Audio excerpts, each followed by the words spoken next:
मेरा शिव, मेरा शंभू, मेरा राम, मेरा कृष्ण, मेरा ठाकुर, मेरा द्वारका का नाथ, मेरा जगन्नाथ। अगर आप उसके उपासक हो तो आप खींच कल की कथा में कहा था कि आपको कहीं जाने की जरूरत नहीं, आप तो भगवान का भजन करो, कीर्तन करो, स्मरण करो, तीर्थ खुद तुमको खींचेंगे, तीर्थ खुद तुमको खींचेंगे। जब व्यक्ति के पास में पैसा नहीं रहता तो कोई उसके पास आता है क्या? जम के बोलो जरा, नहीं आता ना। जितने आस्था पर सुन रहे, पैसा नहीं होगा कोई नहीं आएगा। और जैसे ही तुम्हारे पास में धन बढ़ता चले जाएगा, पैसा बढ़ते चले जाएगा, गाड़ी बंगला जमीन जायदाद बढ़ते चले गए, बढ़ते चले गए, इंसान सत्ता तुम्हारी बढ़ती चली गई, तो बढ़ती चली गई, तब मालूम पड़े कि जो पैसे वाले लोग थे ना वो आपको अपनी ओर खींचने का प्रयास करेंगे, सम्मान देने का प्रयास करेंगे कि हाँ अब ये सम्मान के लायक हो गया। उसी तरह जब तुम्हारे भजन का बल बढ़ जाता है, सत्संग का बल बढ़ जाता है, तुम भगवान के मंदिर जाना चालू कर देते हो, तुम भगवान का भजन करना चालू कर देते हो, तो जब तुम्हारे भजन का बल बढ़ जाता है तब तीर्थ, कुंड, सरोवर, नदी, तालाब, ये सब भगवान के स्थान आपको अपनी ओर खींचना चालू कर देते हैं कि तुम मेरी ओर आ। आपको जाने की जरूरत नहीं पड़ती, वो खुद खींचते।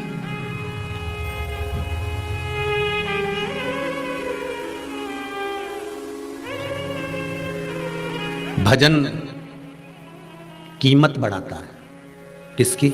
मनुष्य की कीमत बढ़ाता है। एक बच्चे ने अपने पिताजी से पूछा, पिताजी लोहा लंगड़ का काम करते थे, तो पिताजी से पूछ लिया, पिताजी पिताजी पिताजी बोले क्या है? मनुष्य की कीमत क्या है? बच्चे ने अपने पिताजी से पूछा, मनुष्य की काट पड़ी हुई है, एक लोहे का सरिया पड़ा हुआ है, उठाकर लेकर आ। और पिताजी ने बेटे से लोहे का सरिया बुलवाया, एक राड बुलवाई, और लोहे के वो खंबे को पिताजी ने पूछा ये कितने का है, बता बाजार में कितने का बिकेगा? कि 100 रुपए का। ये लोहे का खंबा 100 रुपए का बिकेगा पिताजी। पिताजी ने कहा अगर मान लो इसको मैं काट कर कील बना दूं, तो छोटी छोटी कील बना दूं, फिर कितने की बिकेगी? अरे पिताजी वो तो 1000 रुपए की बिक जाएगी। पिताजी ने कहा मान लो इसी लोहे की मैं घड़ी में लगने वाला स्प्रिंग बना दूं, तो अरे पिताजी फिर तो वो और पैसे का बिकेगा। बस पिताजी ने कहा लोहे की राड वही की वही है, लोहे का सरिया वही की वही है, बस कील बन गई कीमत बढ़ गई, स्प्रिंग बन गया कीमत बढ़ गई। उसी तरह मनुष्य वही की वही है। भगवान संसार में जिसको पैदा करता है, एक बाप अपने बेटे से कहता है, परमात्मा जिसको पैदा करता है, भगवान उसको पैदा करता है तो कुछ कीमतवान बनाकर पैदा करता है। पहले तो ये विचार करो कि भगवान ने तुम्हें पैदा करा तो क्यों करा, मतलब कुछ तो तुम में होगा इसलिए तुम्हें पैदा करा।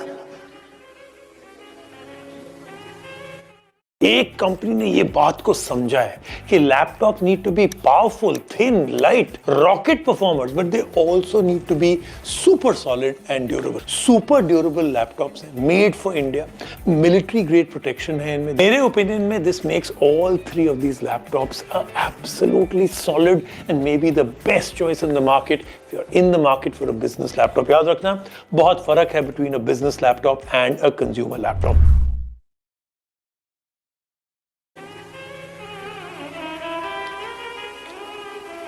भगवान ने तुमको पैदा करा तो किस लिए करा? एक चोर, कई लोग कहते हैं मैं भगवान ने इस चोटे को क्यों पैदा कर दिया, चोर को क्यों पैदा कर दिया? अरे भगवान से तो पूछो कि चोर को क्यों पैदा करा। भगवान बोले अगर चोरी नहीं करता तो तेरा दिल नहीं दुखता, अगर तेरा दिल नहीं दुखता तो तू मेरे मंदिर में आके कहती नहीं, इसलिए वो सब कुछ कर रहा है। भगवान से पूछो कि उसने तुम्हें पैदा क्यों करा। मनुष्य की कीमत मनुष्य बढ़ा सकता है, भगवान ने ऐसा संसार में किसी को पैदा नहीं करा जो कीमतवान नहीं है। बस अपनी कीमत को पहचानो। एक लोहे की राड की कीमत तब बढ़ती है जब वो कील बन गई, जब वो स्प्रिंग बन गया, जब वो कोई ताला बन गया, जब वो कोई चाबी बन गई, कीमत बढ़ती चली गई। उस कीमत को आंकने का प्रयास करो। भगवान संसार में हर व्यक्ति को पैदा करता है, मनुष्य को पैदा करता है, मानव देह देता है, मनुष्य का शरीर देता है। ऐसा संसार में कोई मनुष्य पैदा नहीं हुआ जिसको भगवान ने कीमत वाला नहीं बनाया, सबको कीमत वाला बनाया है। पर अपनी कीमत हमें खुद आंकना पड़ेगी, हमारी कीमत हमें स्वयं बनाना पड़ेगी। आप कुछ अच्छा करने का प्रयास करिए, आपकी कीमत बढ़ती चली जाएगी। आप लोहे की राड रह गए, सरिया की सरिया रह गए। संसार में कई लोग ऐसे होते हैं जो केवल लोहे की राड की तरह रहते हैं, सरिये की तरह रहते हैं, वो कुछ बनना ही नहीं चाहते। वो तो कहते भगवान करेगा, भगवान करेगा। भगवान के हिल तो करने को तो मैं तैयार बैठा हूं। भगवान गीता में भी तो करें कि तू कर्म तो कर।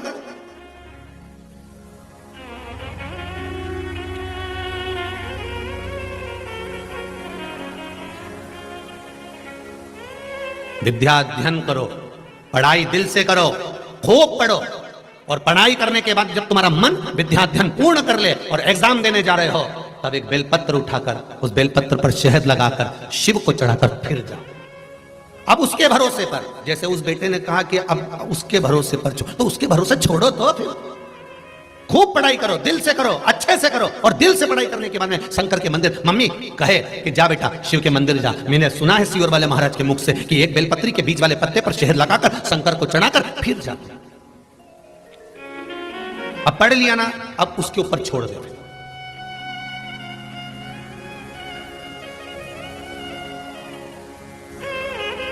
अब हमें भरमाना नहीं, अब हमें भटकना नहीं है। एक किसी ने पत्र लिखा है बड़ा सुंदर भाव, उसने भी बड़ा सुंदर चीज लिखी।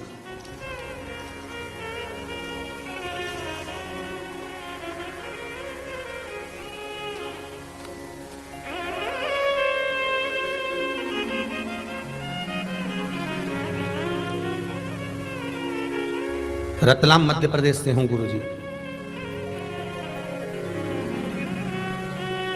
व्रत का वर्णन किया और पशुपति व्रत करना प्रारंभ करा। यह पत्र में उस बेटी ने लिखा है। पशुपति व्रत करना प्रारंभ करा और पशुपति व्रत जैसी करना प्रारंभ करा। मात्र दूसरा ही सोमवार हुआ था और जहां पर मैंने इंटरव्यू दिया था वहीं से ज्वाइनिंग लेटर आ गया और मेरी सरकारी नौकरी लग गई। ये बेटी ने लिखा है इस पत्र में, ये बेटी ने लिखा है। आप पढ़ाई करो, अध्ययन करो, विद्याध्ययन करो, जितना बन सकता है उतना करो, पर कर्म करते करते उस कर्म का फल परमात्मा पर छोड़ दीजिए कि अब हमने उस पर छोड़ दिया, हमने करा जितना।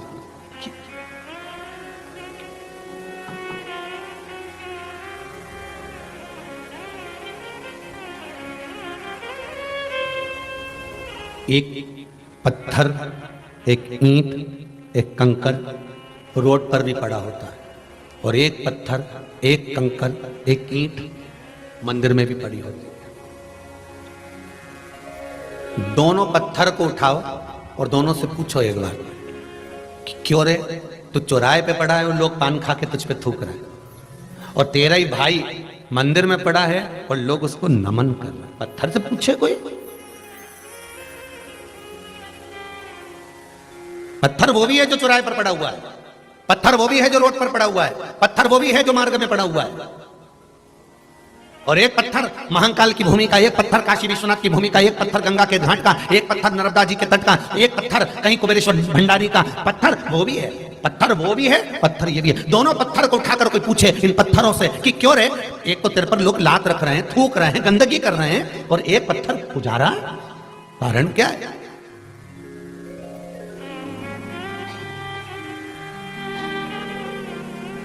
मंदिर में भी पत्थर लग रहा है और उसी पत्थर की मूर्ति मंदिर के अंदर रखा कर पूजा भी रही है। पत्थर वही है, एक ही कंपनी का है, एक ही फैक्ट्री का है, एक ही खदान का है, पर एक की मूर्ति बन गई और एक जमीन पर लग गया।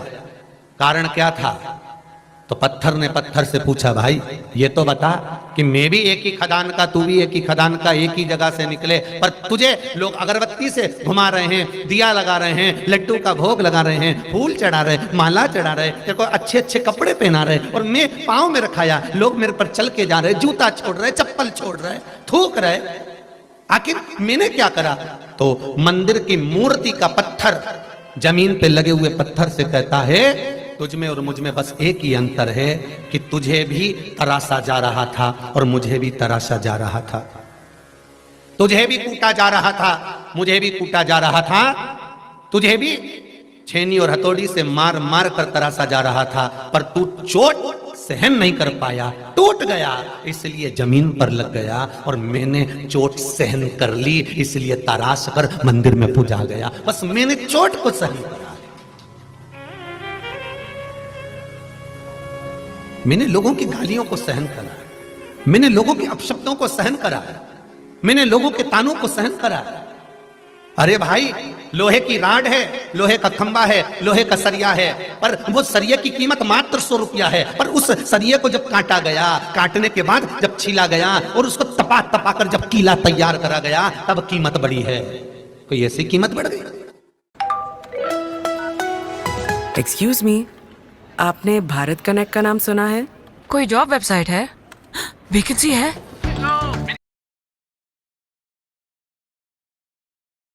आप मैनेजर से बात कराइए। कीमत बढ़ गई। जो ऊंचे ऊंचे पद पर पहुंचे हैं, जो ऊंचे ऊंचे पद की ओर बढ़े हैं, कम से कम उनके पीछे का समय तो पूछो कि उन्होंने कितनी चोट को सहन करा होगा, कितने शब्दों को सुना होगा, कितनी गालियां सुनी होगी, कितने ताने सुने होंगे। तब जाकर कोई ऊंचे पद औहदे पर पहुंचता है, तब जाकर कोई ऊंचे पद पर पहुंचता है।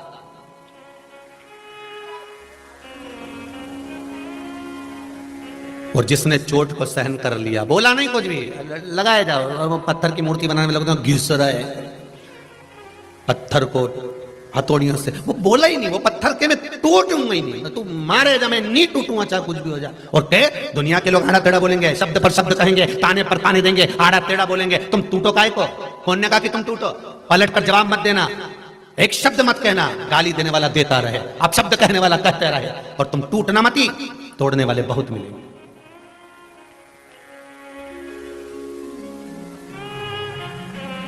तोड़ने वाले ढेर मिलेंगे आपको, ढेर। कोई कहेगा वो तो ऐसा है, वो कोई कहेगा आप ऐसे हो, कोई कहेगा वो ऐसा है। कहने वाले क्या, तुम मुख तो किसी का पकड़ नहीं सकते, बोलने वाला बोलेगा। पर क्या किसको रोइए, चादर तान के सोइए। आग लगे बस्ती में, अपन रहे हो मस्ती ले, टूटना मत ही। कीमत बढ़ाना है आपकी तो आप पलट कर जवाब मत दो, कीमत बढ़ जाएगी। टूटना नहीं है, हमको अपनी कीमत बढ़ाना है तो अग्नि में तपना पड़ेगा। क्या मिलता है? देवर्षि नारद से पूछा गया, सत्संग श्रवण करा हुआ जो समय। ये दुनिया के लोग, कई लोग आपसे कहेंगे क्या रखा है कथा में, 3-3 घंटे तक बैठे रहते हो, टीवी के सामने पड़े रहते हो। अरे टीवी के सामने बैठे बैठे कथा सुनते रहते हो, बस वो सीओर वाला महाराज मिल गए और तुम मिल गए, बस मोबाइल पकड़ लिया मोबाइल, और दिन भर यूट्यूब पर, फेसबुक पर बस बस बस वो सीओर वाला महाराज कथा सुनते रहो, और बचा कुचा तो टीवी पे आस्था पे सुनते रहो। क्या क्या रखा है कथा में? क्यों अपना समय बर्बाद कर रहे हो कथा में जाकर? क्यों समय बर्बाद करते हो कथा सुनकर? तो उनको कह देना ये समय बर्बाद नहीं करा है, ये समय को हमने मूल्यवान बनाने का प्रयास करा है। हाँ, अब उससे पूछो कि तू बोल रहा है कि कथा मत सुनो तो हम क्या करें, वो भी बता दे, वो भी तो बताओ करना क्या है। तो क्या घर में काम करो तो कराना, रोटी बनाई, पानी भरा, मटका मांजा और भांडा मांजा, झाड़ू लगाई, ये सब तो करा। तो क्यों और भी काम पड़ा है? ठंड पड़ रही है, सिलाई लेके बैठ जाओ, ऊन का स्वेटर। और बोल क्या करे? तो किस स्वेटर तो घना पड़ा मेरा बनाया हुआ, मैंने खूब बना लिया। और बोल क्या करना, तू बता दे जो करूं मैं, बोल।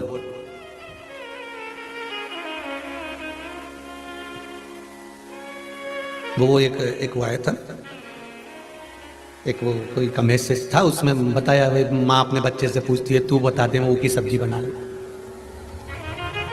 तो क्या आलू की बना लो, तो आलू तो कल ही तो बनाया था। तो तू बोले सो मैं बना दूं, तो क्या बैंगन की बना, बैंगन तो ये सड़ा हुआ आइडिया है। तू बोले सो मैं बना दूं, तो क्या लौकी बना, लौकी थारा पिताजी के नहीं बाहर। तो तू बोले सो मैं बना दूं, तो क्या गोभी बना लो, गोभी में कीड़ा पड़ी रहा है। तो तू बोले सो मैं बना दूं, तो क्या टिंडा बना लो, टिंडा तो रिया है पर ये सब बठराया सा आ रहा, खाने में मजा नहीं आया, स्वाद नहीं आया, अभी कटी। तू बोले सो मैं बना दूं, तो क्या भिंडी बना लो, तो क्या भिंडी तो बना लो, मैं कीड़ा बहुत रेसा ही रिया, भिंडी भी कड़ली होगी, नरम भिंडी रहे तो बनाने मजा। तू बोले सो मैं बना लूं, तो छोरा बोला हमारा भाटा बना ही ले, तू तो रहते अब कहीं करो तू।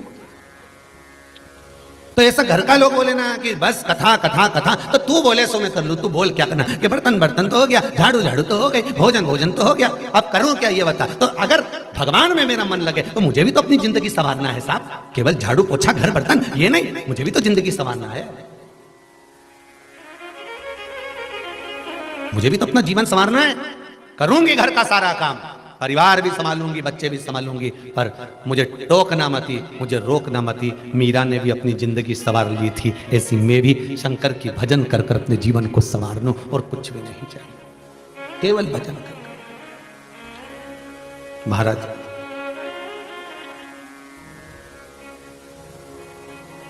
मैं केवल भजन कर कर, और बहुत है उस भक्ति को पाना, बहुत है।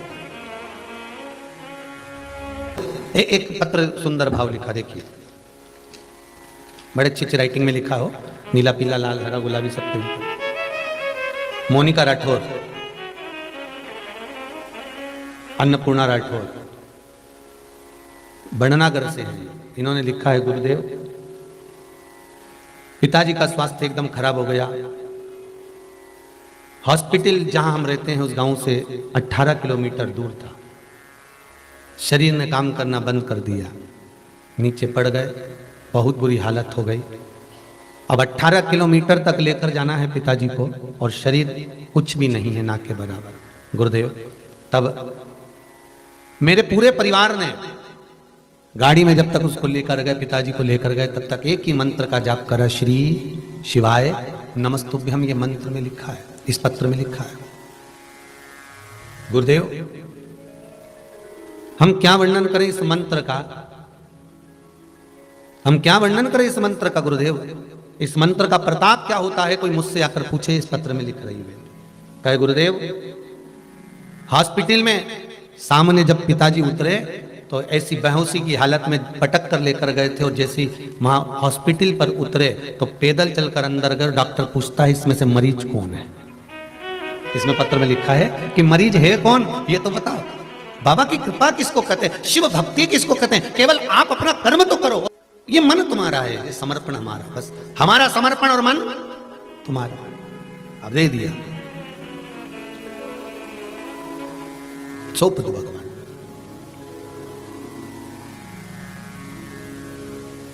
कल कथा में शंकर और पार्वती का विवाह हुआ। ऐसे ही हो गया क्या, पार्वती जी ने कुछ करा ही नहीं। तब साधना इतनी प्रबल करी होगी माता पार्वती ने,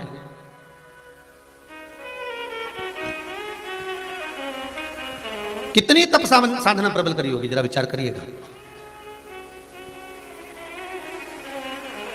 महाराज पार्वती जी की बड़ी बहन गंगा, और गंगा ने सुन लिया था देवऋषि नारद के मुख से, अगर शंकर की भक्ति पार्वती करे और वो भक्ति करे तो शंकर इसको पति के रूप में मिले, और गंगा ने भी वो भक्ति चालू कर दी थी। अब देखिए जरा, जिस कंपटीशन एग्जाम में आप बैठ रहे हैं उसमें केवल आप अकेले स्टूडेंट नहीं हैं,